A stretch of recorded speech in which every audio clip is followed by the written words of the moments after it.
Ontem tivemos mais uma das grandes manifestações desse ano de 2015, mais do que isso, da história republicana brasileira. De março, abril e agora em agosto, nesse conjunto, em 5 meses, nós nunca tivemos manifestações dessa magnitude. E não é só numa cidade. Por exemplo, em 1968 teve a célebre passeata, que ficou conhecida como Passeata dos 100 mil do Rio de Janeiro, mas se você for olhar o resto do Brasil em 68, nada se aproximou a essa manifestação no Rio, né? Se olharmos outros momentos, como por exemplo na campanha das diretas em 1984, você teve uma forte participação das prefeituras, dos governos estaduais que liberaram, por exemplo, os metrôs aqui em São Paulo para o comparecimento aos comícios ou de 25 de janeiro de 1984 ou de 16 de abril do mesmo ano, 10 dias antes da votação e derrota da emenda da Dante Oliveira no Congresso Nacional. Se nós olharmos 1992 e as manifestações que precederam a votação da Câmara dos Deputados para a abertura do processo de impeachment, também tiveram o apoio dos partidos políticos, dos governos estaduais, em suma de uma ampla estrutura. O que nós estamos vendo no Brasil,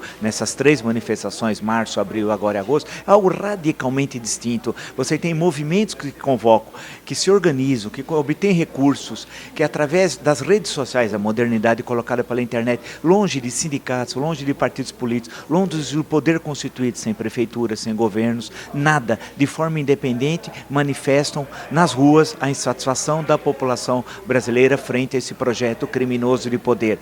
Isso é caso único e a forma da manifestação também é única. Você não tem um palanque, aquela forma tradicional do velho comício e as pessoas assistindo.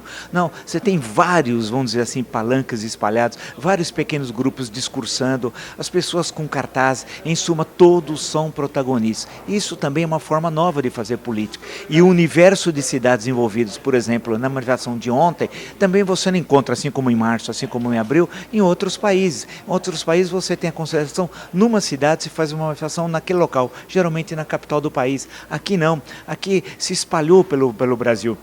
Foi mais de uma centena de cidades. Portanto, nós estamos construindo um processo, tudo indica, uma nova forma de fazer política. Agora não será fácil. E por quê?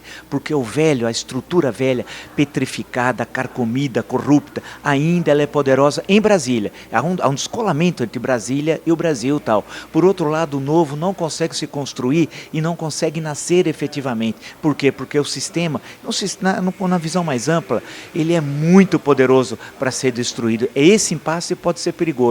Se caso ocorra uma fratura entre Brasília e o Brasil, ou seja, entre o poder político, o Congresso Nacional, o STF e as ruas, isso pode dar um resultado muito ruim. Por isso que temos de continuar a pressão, enviar correspondência, e-mails aos deputados, senadores, ao STF, ao TCU, ao TSE, que vai julgar a questão da eleição de 2016, pressionar Rodrigo Janot. Ô Janot, onde você está? Desde o dia 26 de maio você recebeu a petição assinada pelo jurista Miguel Reale Júnior sobre o impeachment, você engavetou. Por quê? Qual é o seu interesse por ter engavetado? Em suma, nós temos de perder o medo, como o Brasil perdeu em março, em abril e agora em agosto, pressionar o poder político, o poder judiciário, o legislativo, querendo mudanças já, porque é só há uma saída, como eu sempre digo, ou o Brasil termina na lei, na ordem, na Constituição, com esse projeto criminoso de poder, ou esse projeto criminoso de poder vai destruir o Brasil.